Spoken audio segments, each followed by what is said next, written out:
শুভ সন্ধ্যা বন্ধুরা, নতুন একটা ব্লগে তোমাদের অনেক অনেক স্বাগত, অনেক অনেক ভালোবাসা। আশা করি সবাই খুব ভালো আছে, খুব সুস্থ আছে। তো আমিও ভালো আছি। তো সন্ধে হয়ে গেছে আর বিকেল সকালের অনেক কাজ পড়েছিল, সেগুলো সারলাম। প্রত্যেক দিন একই কথা বলতেই লাগে। তো যাই হোক, সত্যি কথাই অনেক কাজ পড়েছিল, যেমন জামা কাপড় কাচা, বাসন মাজা, মানে বাসন মাজা বলতে কি বিকেল দুপুরের পরে যে বাসনগুলো ছিল ওগুলো মাজা, অনেক কিছু পড়েছিল। কারণ বেসিনে সব বড় বড় বাসন মাজা যায় না, প্রেসার কুকার টুকার ছিল, সব মাজামুজি করলাম। করে নিয়ে জামা কাপড় তো সকালে বেশিরভাগ দিন আমি বিকেলেই কাচি, তোমরা জানো, তোমাদেরকে বলেছি। তো জামা কাপড় ছিল অনেক, সেগুলো কাছাকাছি করে নিলাম। কারণ সকালে জল বেশি পাই না, সকালে দাদাভাই কাজে যায়, তো দুটো পাটা থাকে, জল বেশি মানে কাজে লাগাতে পারি না, জলটা চলে যায়। তো বিকালে সব করলাম, কোটো টোটো জল ফল আগে ভরে নিয়েছি, তারপর জামা কাপড় কেচেছি, তারপরে বাসন মেজেছি, মেজার পরে তারপরে কাজ ফাজ সেরে জল চলে গেল, আমার কাজও শেষ হলো। তো ঘরে চলে এলাম, এসে হাত মুখ ধুয়ে একটু সাজুগুজু করে নিয়েছি। সাজুগুজু করে নিয়ে এবার যাবো ঠাকুর ঘরে সন্ধ্যে দিতে। তো চলো সন্ধ্যেটা দিয়ে নিই, তোমরা ভিডিওটা দেখতে থাকো, আশা করি ভালো লাগবে। তো চলো সন্ধ্যেটা দিয়ে নিই। তো সব জল ভর্তি এখানে। তো বন্ধুরা দেখো, সব জল ফল সব তোলা হয়ে গেছে, চারিদিকে জল তুলে ভর্তি করে রেখে দিয়েছি। কেননা তোমাদের দাদাভাই জল যদি না তুলি তো রাগারাগি করে, কেন অনেক জল বইতে হয় টিউবকল থেকে। আমি কলে খুব একটা যাই না, খুব কম যাই। দাদাভাইয়ের শরীর টরীর খারাপ করলে তবেই যাই কলে, নাহলে আমি কলে যাই না। তো সব জায়গায় জল ভরে নিয়েছি, গামলা বালতি যা যা খালি ছিল সব ভরে নিয়েছি। বাথরুমে স্নান করেছি, খালি ছিল ভরে নিয়েছি। জামা কাপড় কেচেছি, বাসন মেজেছি। তো সবই করা হয়ে গেছে মোটামুটি, কোনোটাই বাকি রাখিনি, সব কাজই সেরে নিয়েছি। তো চলো এবারে সন্ধ্যেটা দিয়ে নিই। সন্ধ্যেটা দিয়ে নিয়ে তারপরে চা খাবো। তো সন্ধ্যে দেওয়া হয়ে গেছে, চলে এসেছি রান্নাঘরে। তো সন্ধ্যে দিতে এসেছি, সন্ধ্যে দিয়ে রান্নাঘরে চলে এসেছি।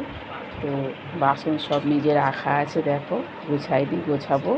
অনেক বাসন, মানে গোছাতে গেলে অনেক সময় লেগে যাবে।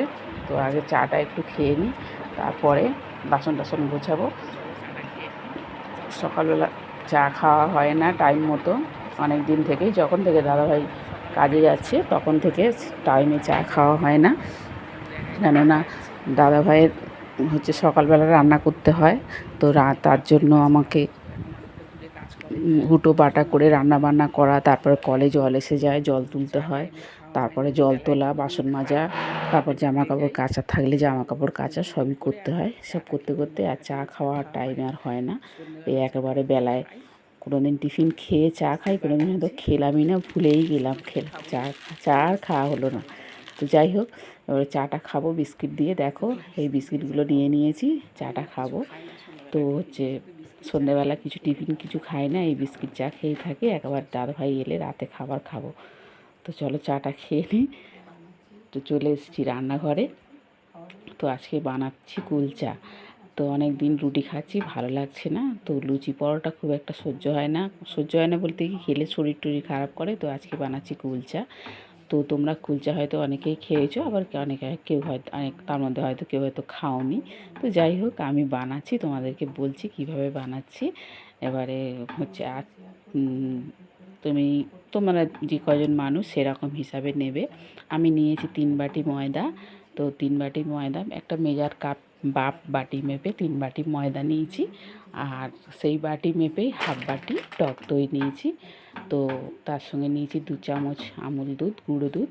তোমরা গুঁড়ো দুধ না থাকলে তোমরা তার সঙ্গে দুধ, লিকুইড দুধও দিয়ে মাখাতে পারো। তো আমি গুঁড়ো দুধ ছিল, তো গুঁড়ো দুধ দিয়েই মাখিয়ে নিয়েছি। আর দিয়েছি 1 চামচ চিনি, 1 চামচ নুন। চিনিটা গুঁড়ো হলে ভালো হয়, গুঁড়ো না হলে এমনিই দিতে পারো, আমি এমনিই দিয়েছি, গুঁড়ো করিনি। 1 চামচ চিনি, 1 চামচ নুন, আর 2 চামচ সাদা তেল দিয়ে ভালো করে মাখিয়ে নিয়েছি। নিয়ে আধ ঘন্টা রেস্টে রেখে দিয়েছিলাম, কেননা বেশি জলে করে মাখাবে না, কেননা বেশি জলে করে মাখালে আরও নরম হয়ে যাবে, কেননা দই থেকে তো জলটা ছাড়ে। তো ওর জন্য একটু টাইট করে মাখালে তো ভালোই হবে। মোটামুটি রেস্টে রাখলে একদম পারফেক্ট হয়ে যাবে। তো যাই হোক, এখন আমি এগুলো বেলে নিচ্ছি। তো বেলে নিয়ে সেটা মানে শুধুও করতে পারো, এর মধ্যে একটু কালো জিরে আর একটু ধনেপাতা কুচি ছড়িয়ে দিয়ে ওপর দিয়ে হালকা করে একটু হালকা হাতে বেলে নেবে। বেলে নিলে ওর মধ্যে ওগুলো বসে যাবে, বসে গেলে দেখতেও সুন্দর লাগবে, খেতেও টেস্টফুল লাগবে। তো চলো এবারে ভাজবো। তোমরা দেখো আমি কি করে ভাজি। ভাজাও বলতে পারো, সেকাও বলতে পারো, মানে ভাজার মতনই। তাওয়া বসিয়ে তাওয়ার মধ্যে ভাজবো। এখন তেল দেবো না, কিন্তু এইভাবে ভাজবো। দেখো তোমরা কীভাবে বানাও জানি না, আমি এইভাবেই বানিয়েছি। দেখো এইভাবে। এবার একটুর মধ্যে জল দিয়ে দেবো, 4 সাইড থেকে জল দিয়ে দেবো, একদম জল দিয়ে এবারে ঢাকা দিয়ে দেবো।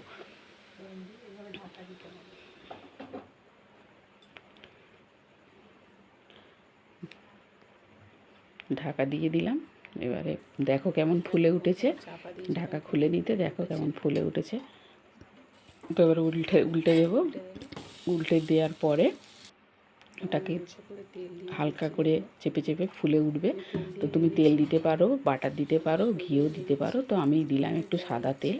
দেখো কেমন ফুলছে। তো এরকমভাবে সব কটাকে সেঁকে নেব। তোমার মোটা তো বন্ধুরা, রাতে খাবার নিয়ে বসে গেছি। দেখো এই যে বানিয়েছি আজকে কুলচা, তো তোমাদের সঙ্গে শেয়ার করলাম। কুলচা বানিয়েছি, এই যে কুলচা, আর ওখানে হচ্ছে ঘুগনি, আর এখানে হচ্ছে বেগুন ভাজা। দাদাভাই খেতে শুরু করে দিয়েছে, আর আমি খাবার নিয়েছি, খাইনি এখনও, খাবো। তো হচ্ছে বেগুন ভাজা করেছি, কারণ রুটি পরোটা যাই করো বেগুন ভাজাটা খুবই ভালো লাগে আমাদের খেতে। তো বেগুন ভাজা করেছি, আর ঘুগনি হয়েছে, আর সঙ্গে তো স্যালাড থাকবেই। তো চলো খাবারটা খেয়ে নিই।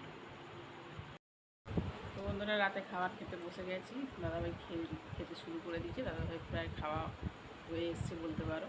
তো এখন 11টা বাজতে 5 মিনিট বাকি। তো আমি খাবো। তো চলো ব্লগটা এখানেই শেষ করলাম। সবাই ভালো থাকবে, সুস্থ থাকবে। আবার দেখাবে পরের ব্লগে। Tata, good night.